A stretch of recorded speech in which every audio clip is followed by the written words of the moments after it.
loves. Here we are. We're going to put that public safety video on for your kiddie winky, so make sure you can blow cars. Oh, well, that smells nice. It's got a nice cup of coffee there. Can I have a bit, please?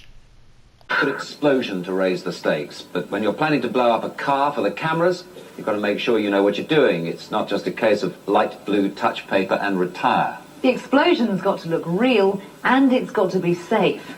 So how do they do that? Christ almighty!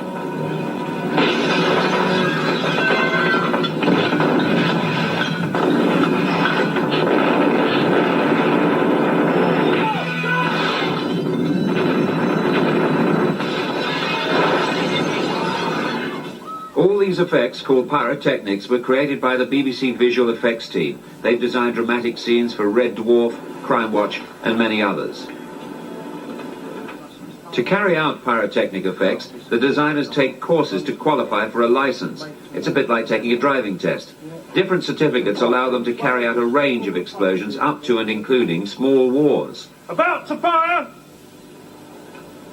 3, 2, 1! Sometimes there's more than a bit of trickery involved. Using the reflection in a piece of glass, a car can appear to burst into flames, yet the fire is far enough away for the actor to keep his cool.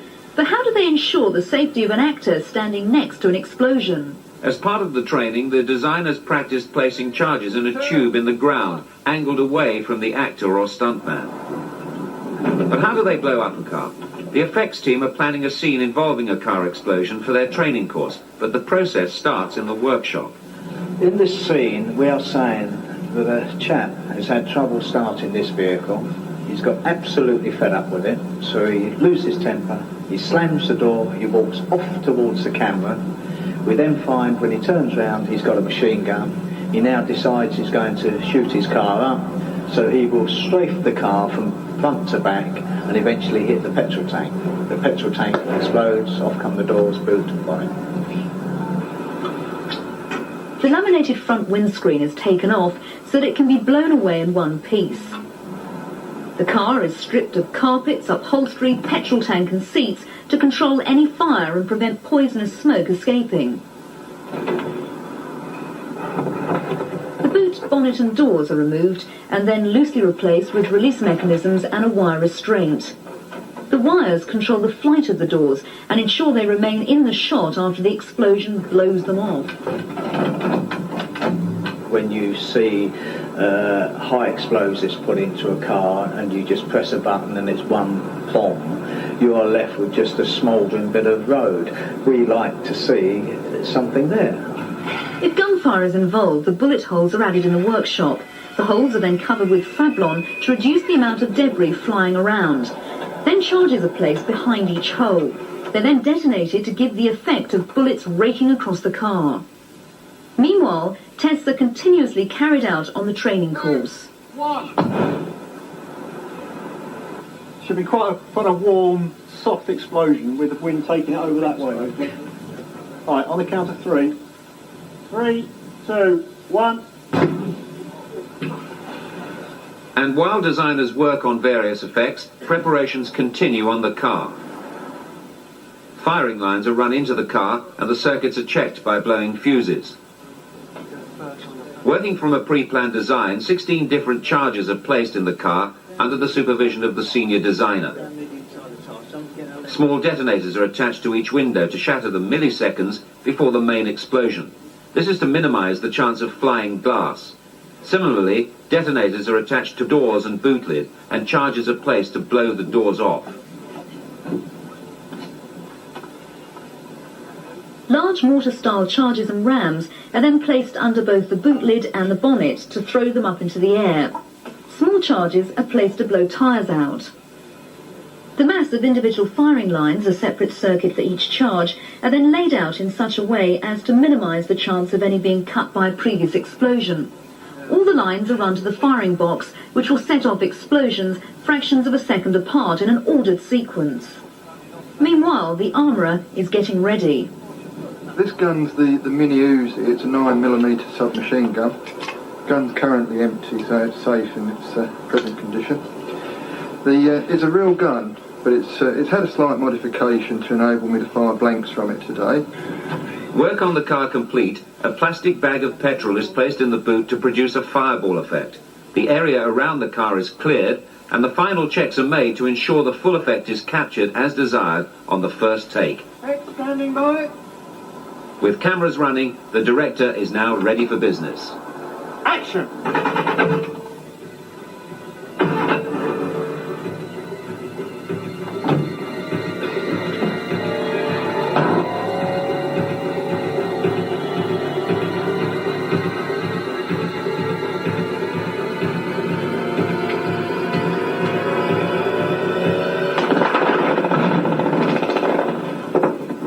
I do enjoy doing pyrotechnic effects. The thrill of everything working, all the planning coming together and everything happening as you intended it to.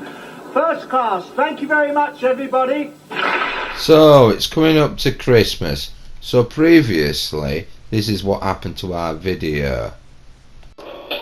Right, George, I'm sick of tired of you not answering me. I'm gonna come round here and wring your bloody pink neck then, George. Look, you put me off me bloody driving. Look, I told you he's dead. Well, if he's dead, then I can spend all his money and the will he's gonna give me. Security's gonna give me all his money, surely, lads. Yes, I could take you out, lads, and get you drunk. And get you laid with lots of young ladies if you want, fellas. You like that? That would be a better show, him taking us out for a night out with the ladies. But unfortunately, you've got to watch this. I don't know why you're trying to change the subject, fellas, but I told you us Americans can do things a lot better than you. Since when? Well, we can have more better explosive car chasers than you. Or we could prove we got better explosions than you. Retinal scan, voice prints. But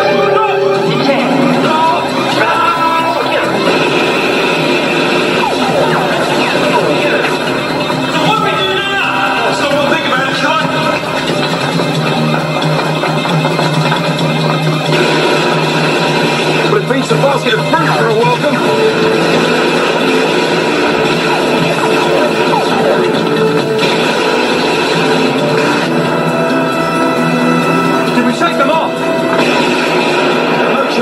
They're right behind us.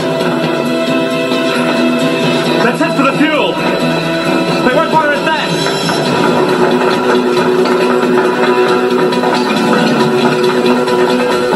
Fire!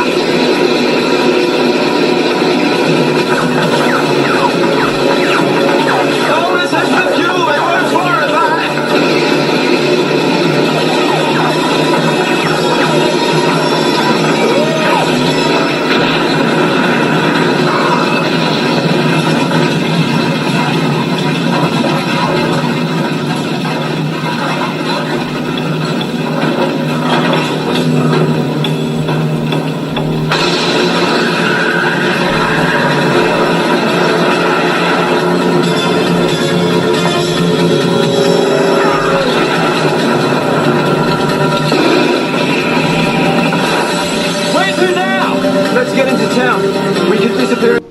That was just pathetic. That was just a puff of smoke.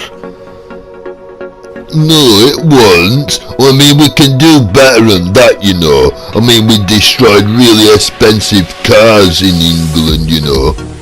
Since when? Show me the most expensive car you've actually destroyed.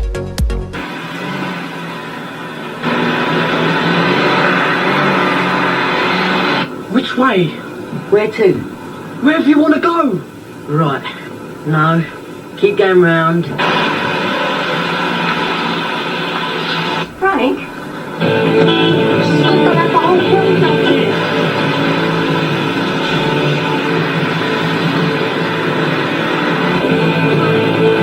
What is it? Old man Butcher. Get your head down! Get your head down!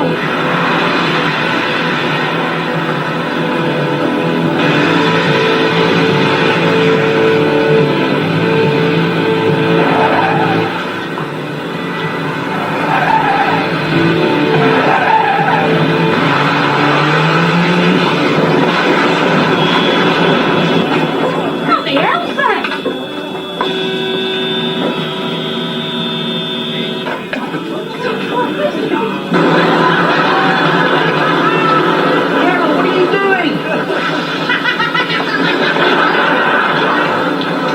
I think you've got a baby in the back. What? The baby in the back. That's not a baby. It's just a doll. See? It's just a doll. It's a doll.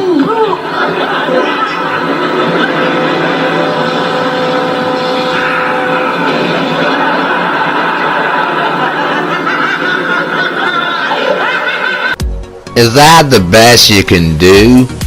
Well, we destroyed a Mercedes in it. Yeah, and Austin Maestro, and they're very expensive. Wait on, wasn't that Arnold Rimmer in that? I think it was, but I'm not too sure. He has a big H on his head, so it might not be. Well, it looks like you had a nasty accident there. Are you going to get that paint job sorted out then? I might do. What's wrong with that? Yeah, fellas, we're meant to be talking about the damn vehicles, not TV products and getting in competitions with other people.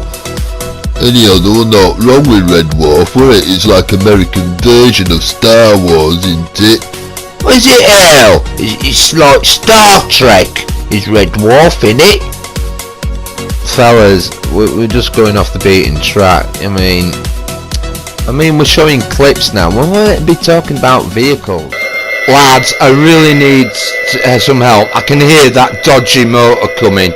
You know, that dodgy vehicle. Never mind you arguing with the fellow Americans. I mean, they can do things better than us. No, they can't. Yeah, never mind arguing with them. I'm in trouble, lads.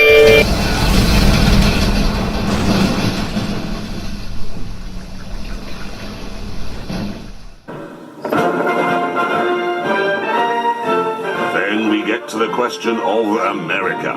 This is a country that has been to the moon. It gave the world the iPod.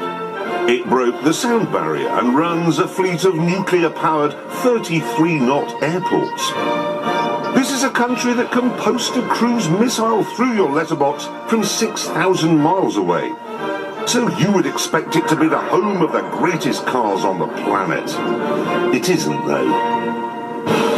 There's the AMC Pacer, the Chevrolet Corvair, the Chevy Vega, the Cadillac Cimarron, the Pontiac Aztec, the Ford Pinto, and of course, the Thunderbird.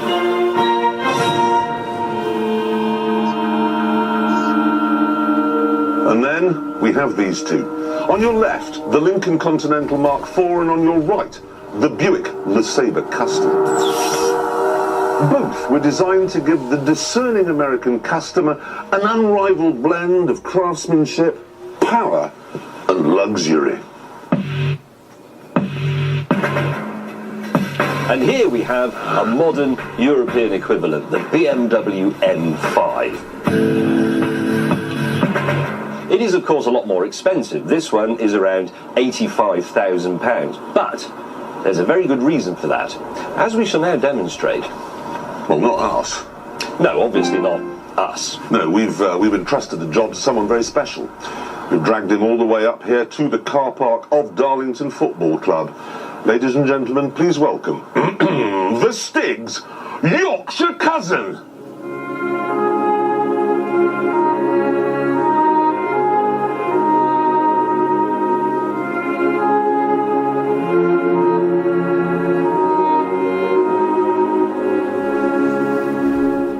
The Stig is going to demonstrate the superiority of the BMW in an auto test. So here goes to Stig on one timed lap. Oh, spinning away, all of the Beamer's 560 horsepower burning into the Darlington Football Club car park there. First obstacle, okay, it's the donut box. To Stig, making use of the BMW's brilliant 50-50 weight distribution. And now, two almost perfect donuts. He slowed down. How's he doing that? He sped up again. And He's out!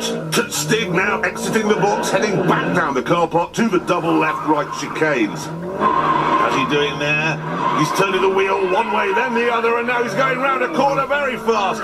Smoke coming off the back of the tyres as he goes round some tyres, and soon he'll be driving into an imaginary garage made out of green cones. You just watch this. There it is! Right, he stops by pressing the brake pedal. Now he puts it in reverse, ready for the J-turn. Reverse as fast as he can, flick the wheel, jam on the brakes, front will slide round. The 2-ton Beamer, there it goes. And here he is now with... He's slowed down again! No, wait, he's back to full speed. And that's a good thing. All he's got to do now is get to the finish line and stop. Now. 1 minute, 18.29. And now we have to try and beat that in our American cars. And Bagsy, I have the Lincoln. Okay, I'm very happy with the Buick LeSabre Custom. How big's your engine? 5.7 litres. 7-litre V8 motor. 160 horsepower in the Buick. It's 200 horsepower, okay? How do they get so few horsepower from a V8 motor? I don't know. But it isn't about power anyway. This is about agility, precision.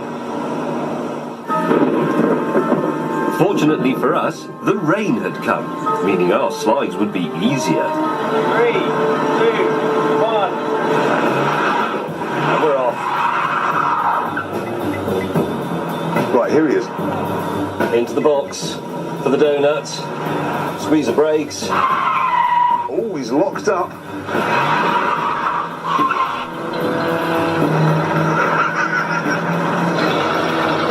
That's not a donut as such. And we're out, and we're ready for the slalom. Give it lots of power now. James has a Rolls-Royce Corniche, so he's used to the wallow and the roll. Figure of 8. Look at the angle that wheel achieves when he's going around a corner. And that's beyond belief. Beautiful. So, J-turn. Right, hold the thing, foot ready. Reverse.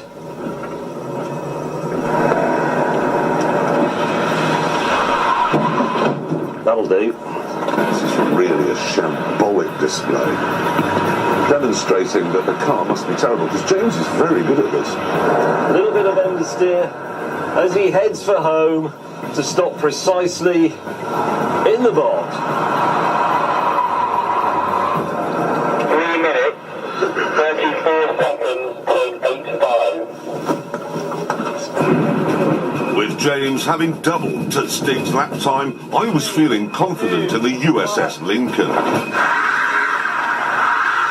Massive wheel spin. Oh, look at that. One of the big problems I have is that I'm sitting over 10 feet from the front of the car. The bonnet itself is 6 feet 6 inches long. Power! No! Stalled. In Europe, cars are built to the nearest millimetre. In America, it's to the nearest foot. Come on, you wazzock. Power! And he's out. He's out and he's heading for the slalom. I'd stand back. Now, lean in! Whoa! Lovely to watch. Look at the way it just dies. It's like a mountain goat, the way it... Oh, and he's lost the hubcap. 3-speed gearbox. The Americans, of course, terribly confused by the concept of 4 or 5. 6 is something they don't understand at all. Oh my God. Well, us fellow Americans can do it a lot better than you British then, can't we? Since when can you do it better than us then? Well, I've just proven it. You lot can't even build a decent English vehicle because you had to use a German vehicle. Well. Don't make a good excuse up, man. What you doing? Oh, I'm trying, alright. I mean, he's sort of got us there, hasn't he? I mean, why did we use a BMW? I mean, why didn't we use an Austin Allegro or Austin Minor or what about a Stag or an Interceptor? Yeah, maybe because they're old and they're all rotten and they're all falling to bits. Look at our good quality cars back in the 70s, they're still going. That's right, aye. The American has got a fair point there, fellas. That's right. Yeah, they got the better cars, and they're better looking cars as well. I like the look of American cars. Yeah, but they don't handle very well, do they? I mean, look at the size of it. Like quality Mr. Clarkson said, they don't work by millimeters or anything. They go by inches and feet or foot. I mean, who needs a car that big? Well, our country's bigger than yours. You know, I mean, you're just a little popsy little piece of land in the North Sea, aren't you, fellas? Well, wait on. You emigrated from, well, they're descended from us, aren't they? Yeah, that's what they are. So, don't get all lippy about it. Come on then, Captain Know-It-All. Give it some up. I think you haven't really realised, but your friend isn't here no more. Yeah, he is. No, he's gone. That little red car got him. A pure American car. Yeah, you're alright. You don't have to rub it in. Yeah, that's what. And another thing, you're driving an American vehicle as well. And you're trying to compete with us when you're all hypocrites and you're actually driving American V8. Well, he's got us there again, hasn't he?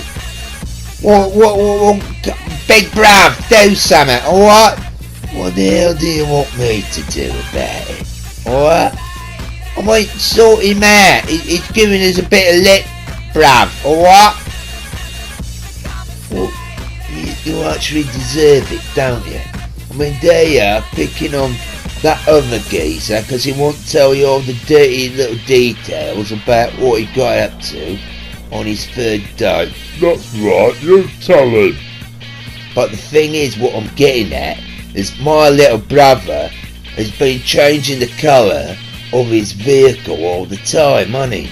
And this time, he's been telling, what's your name, mate? My name's Mr. Sprout. You're not meant to give out your real name when you're playing online, you idiot. Well, you've been picking on me all the time about the colour of my vehicle, and then you have done the same. You've made it brown. Why, is that the same colour as your teddy bear, is it? I don't have a teddy bear, mate. I have a nice dolly. Bruv, I won't really brag about your Lisa Weatherspoon doll, what? Wait on Captain, gorgeous, beautiful, or whatever Fifi it is. Don't call me Fifi, my mum calls me Fifi. Well, why did you go round the long way? It didn't make sense, did it? See, and now if it was American, he would have gone round the shortcut like we would done. I mean, we're just the greatest. No, you're not. I mean, what was wrong? I was challenging my vehicle. And you know what vehicle your vehicle is? It's American. Just like your older brother's driving. Almost all the percentage of all these vehicles on this game is American. Oh, he's got us there again, hasn't he? Well, I can't help it. I might come back with something. I might, wait on. I just realised something. Captain Know-It-All's not here. I told you. That strange American car killed him. So he's out of the picture now, fellas. Looks like you're on your own. You ain't got no one with no brains now. I give it a roar that you'll never believe. Wait on, mate. You just calm down. Alright? Looks like you're a bit stuck there.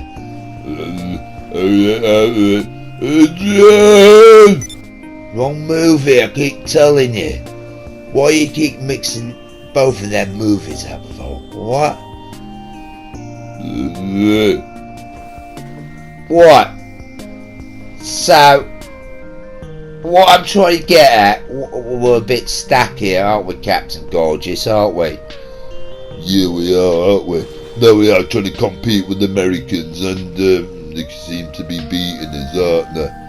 No, we'll find some decent footage to prove them wrong. I mean, end of the day, they didn't actually show what really happened. I'll tell you what really happened. That baboon big Yorkshire fella crashed that good, nice quality vehicle because he couldn't handle a V8. No, we'll find the footage. I mean, he wouldn't have crashed it. No. We're getting well snookered here. Where's Captain Slow when we need him? I keep telling you, he's not here no more. That's right, I even witnessed him getting blown up by that evil car. I mean, that's one thing we should be sorting out, you know. I mean, who is behind killing us all? I bet it's the producers, not me. Before you say anything, you're not blaming it's my vehicle. It's a different shade of red, I keep telling you. Yeah, well, I bet you're company. Whoa, don't you pipe up, you. I mean, driving around with a vehicle what's brown. But you're driving a vehicle what's brown, just like my Teddy. Yeah, but my vehicle looks better in brown, doesn't it? Look, bruv, look, you're bullying him because he ain't actually telling you what dirty, naughty things he got up to on his date. Never mind that naughty stuff. I think the translator's trying to communicate to us. Oh, what? Hello? So you want to ask me some questions? I think there's something wrong with the connection. I'm a failed. I can't answer no questions. See, it's all going very funny. Right, for that, on that broken wing mirror, it's time to end the show. Bye, have a great day. Did you make sure you pulled every wire out? Make sure the audio and everything's off. Yes, I pulled the wires and everything went dark. Adrian! I'm scared of the dark. Never mind that. We don't want people to get suspicious what we're up to, alright?